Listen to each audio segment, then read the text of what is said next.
करा है कि इन अ ट्रायंगल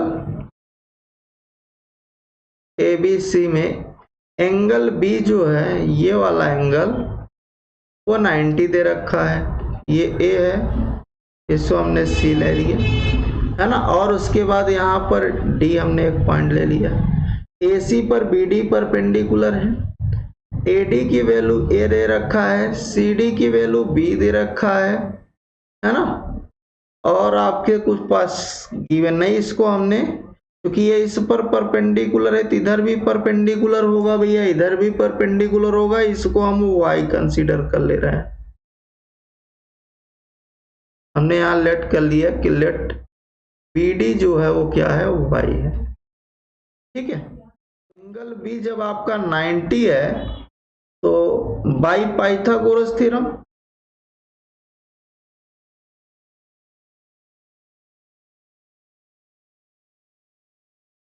भाई पाइथागोरस थ्योरम लगा लो भाई, AC स्क्वायर हाइपोटेन्यूस का स्क्वायर बेस के स्क्वायर पर परपेंडिकुलर की स्क्वायर के बराबर होगा, AB स्क्वायर प्लस BC के स्क्वायर के बराबर होगा।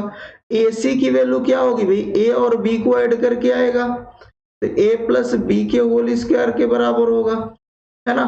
और इधर हम लोग क्या लिखते हैं, इधर हमने AB स्क्वायर और प्लस BC स्क्वायर लिख के इसको इक्वेशन 1 बना के यहीं हम इसको रोक दे रहे हैं। अब नेक्स्ट हम लोग क्या कर सकते हैं भाई, इन ए ट्रायंगल हम लोग अगेन लेते हैं, ट्रायंगल ADB लेते हैं क्योंकि यहां भी ये राइट है।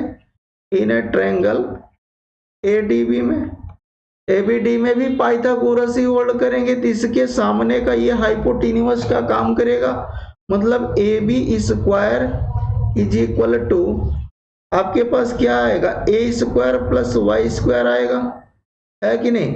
तो AB square minus A square is equal to Y square, इसको इक्वेशन सेकेंड लेके रोक दे रहे हैं। इन ए ट्रायंगल अगेन ले रहे हैं, ट्रायंगल BDC में, है कि नहीं। BDC जब ट्रायंगल लोगे तो यहाँ क्या आएगा भाई, BC square is equal to में B square plus Y square आएगा, इसको इक्वेशन थर्ड ले लिए, है ना। और उसके बाद अगेन हम लोग कहां चले जाते हैं, इक्वेशन फर्स्ट के पास जाते हैं, फ्रॉम इक्वेशन फर्स्ट के पास जाते हैं। फर्स्ट आपके पास क्या था,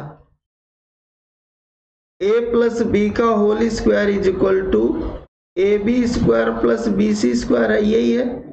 नेक्स्ट स्लाइड पर हम लोग आते हैं, A प्लस बी का होल स्क्वायर बराबर है AB स्क्वायर प्लस में BC स्क्वायर। अच्छा यहां से देखिए AB स्क्वायर को अभी हम रोक रहे हैं यहीं पर, और BC स्क्वायर की वैल्यू हम लोग रख दे रहे हैं। तो BC स्क्वायर जो है यहाँ देखिए पीछे स्लाइड पर, ये BC स्क्वायर जो है इसकी value B square plus Y square है, यहाँ रख देते हैं B square plus Y square, है ना। और फ्रॉम इक्वेशन थर्ड है, थर्ड का यूज हमने कर लिया है। और आपके पास इसको ओपन कर लीजिए, A square plus B square plus 2A, B square से B स्क्वायर को कैंसिल कर देते हैं तो A square plus 2AB is equal to AB square plus में Y स्क्वायर है ना। अच्छा Y स्क्वायर की वैल्यू अगेन रिप्लेस कर देते हैं, AB स्क्वायर Y स्क्वायर किसके बराबर था भैया, AB square minus A square के बराबर, फ्रॉम इक्वेशन सेकेंड में है।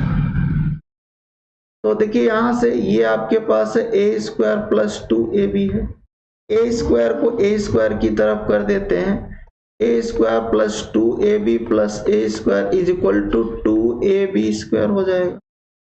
कोई डाउट तो नहीं यहाँ तक, ये हो गया 2A square plus 2AB is equal to 2AB square. तो यहां से 2 कॉमन लोगे तो ये हो जाएगा A स्क्वायर प्लस AB, है ना।